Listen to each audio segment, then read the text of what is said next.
Hey everybody, sorry that there was a gap there between Enneagrams 4 and 5. My phone died like a week ago. Last Wednesday I filmed my ramblings for 5s, and then that night I tried to get it off my phone, and then my phone died, and that's what I use for everything, and it took me a while to get a new one. So sorry for that gap, but we're back. I put up 5 yesterday, so you should have seen that one. And now we're on to 6s. Six. Wolverine? No? Stupid. Okay, 6s.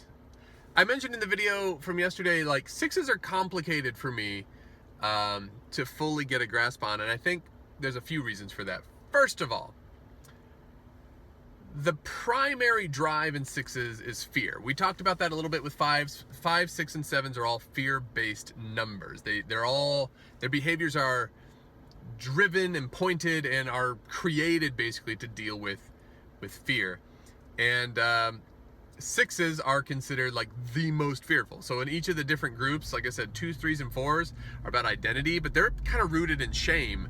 And since 3 is kind of the middle of those 3 numbers, 3s have a lot of shame. That's why they want to be successful.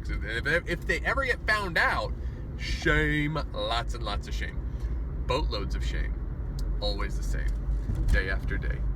Boatloads of shame. Okay, Avett Brothers. So, 6s have a lot of fear that they're dealing with, and the fear that they have and everything that I've read is more of an anxiety. Like, they're not going around like terrified of everything. They're not Shaggy from Scooby-Doo, just like ready to run all over the place. But there is an anxiety that just kind of sits under the surface for the whole thing. That was complicated for me because that's what I went for everything with 6. I'm like, oh, 6s are scared of stuff all the time. That's like their thing. That's not fair.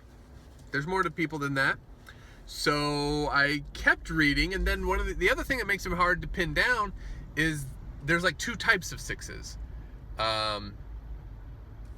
That's weird. So the first time I got into Enneagram stuff, they got to 6s, like, oh, this is the only type that has like subcategories. So instead of like 9 types, there's kind of like 10, because there's 2 types of 6s. But after reading more, I think I've got a grasp on it. So let's see what we can do. 6s. 6s.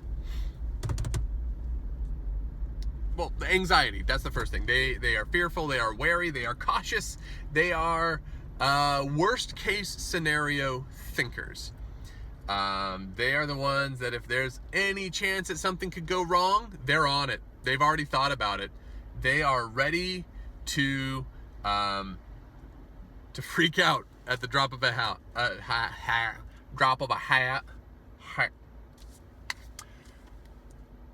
So, what does that mean? Sorry, I just got a text that threw me off. Okay. I don't want to start over. So 6s are always cautious. They don't trust very easily. Any new situation, they're always a little skeptical of. They're not really sure what to do. When I listen to the Liturgist podcast for Enneagram, now I don't remember who actually said it, but I'm going to say it was Mike McCarg. Said like 6s are there making sure the rest of us stay alive. That's the value of 6s. Because they're always on the lookout for something, like something's going to go wrong, they're probably going to find it. They're going to find the thing that could go wrong, and that kind of keeps the rest of us as a species alive, because they're always very cautious about stuff like that.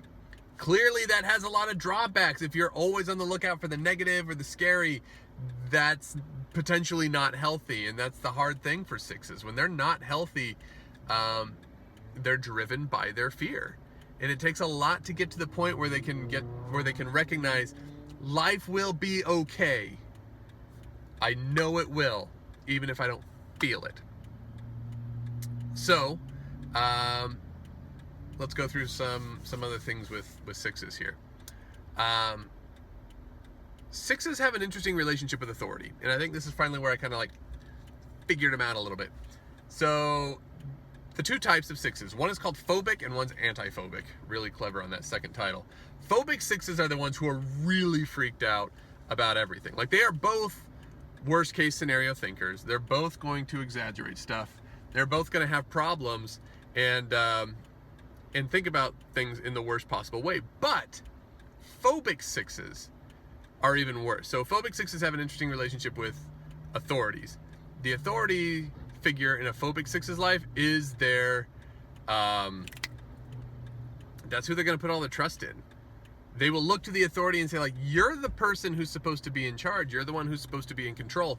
So that's what they do.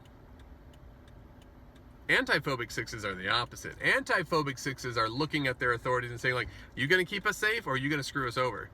Are you the person I can actually put my trust in? Because if I can't put my trust in you, then we have a problem. And I'm not going to let you be the reason that we're going down. Really? Come on. Kia. Optima. That was not an optimum. Optimum? Optimal.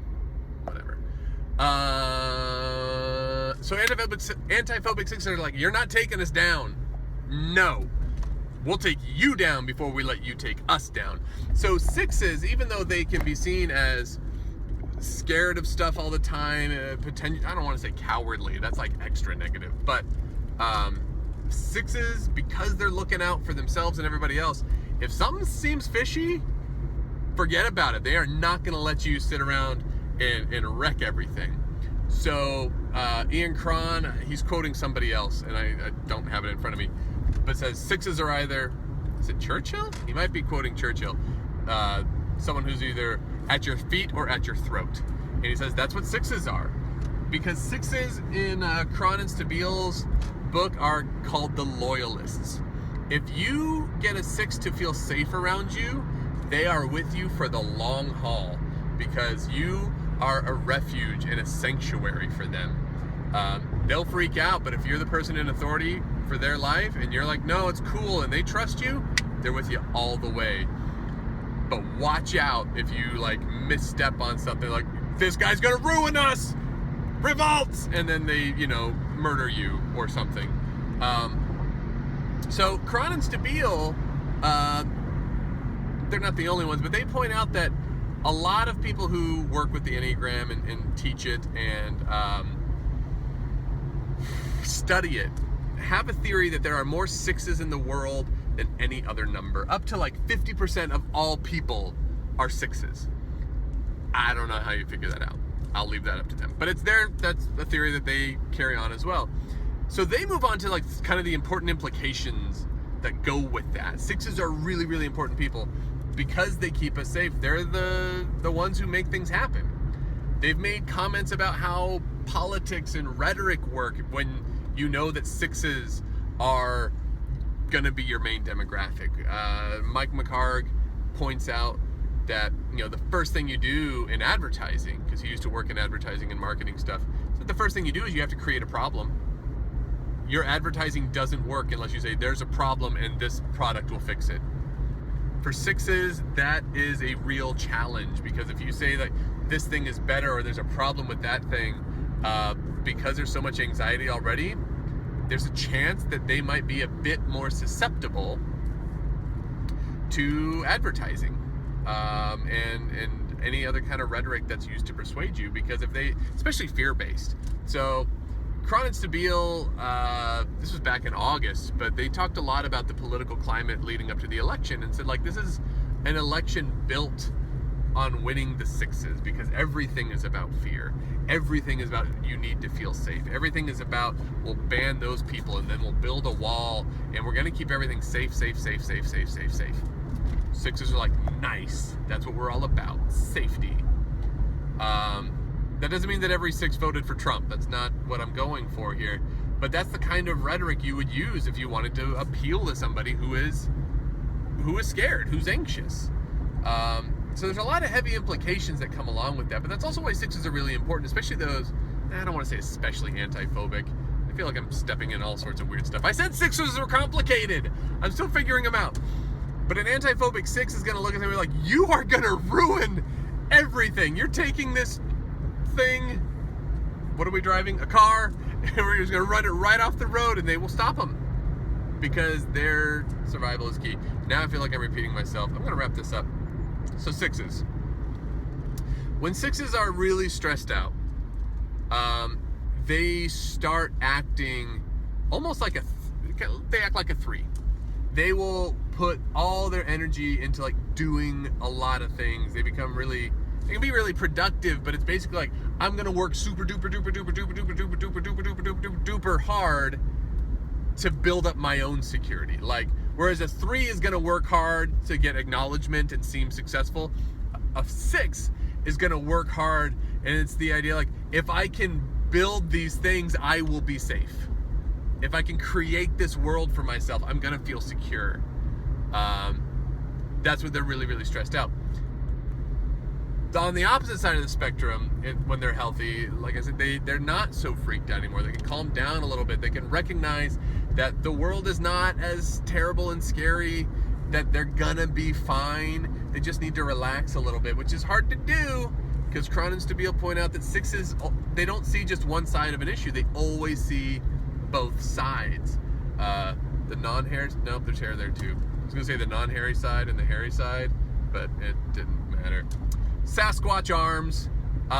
So sixes, because they see this two sides of everything, even if something is perfectly safe, they'll also be like, well, yeah, but what if a whale falls from the sky?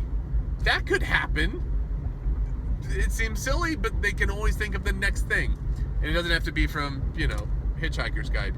That there's always, like, it seems perfectly fine, but there's always something that could go wrong. Not everybody thinks that, and that's like a weird thing for sixes to realize, like, oh, that's not the thing that all the rest of you are doing? Oh, okay. And that probably sends them into more anxiety, probably. So sixes, the path they take is similar to fives. Like, they have to reach a point where it's like, listen, everything will be okay. It's gonna be fine. Cron and Stabile suggest, like, stop watching the news. Like, don't watch so much, because the news is, like, built for sixes. Like, this crazy thing happened. There were explosions and hippo raiders, and they'll gore you with their enormous tusks. Like, there's always something horrific on the news, and then, like, sixes, just check out of it for a while, okay? You can't keep on there. You'll drive yourself crazy. But sixes, you have that ability, and it's in there. You have to find it to say, like, you can be confident in stuff. You don't have to freak out about everything, and everything can be okay. And it takes a long time to kind of work on that, to kind of have the faith in yourself, in humanity, in everything, that not everything is going to be a hellish post-apocalyptic landscape of a future. It's gonna work out. So there's that. Tomorrow, looking at sevens, we'll have 3 more to go.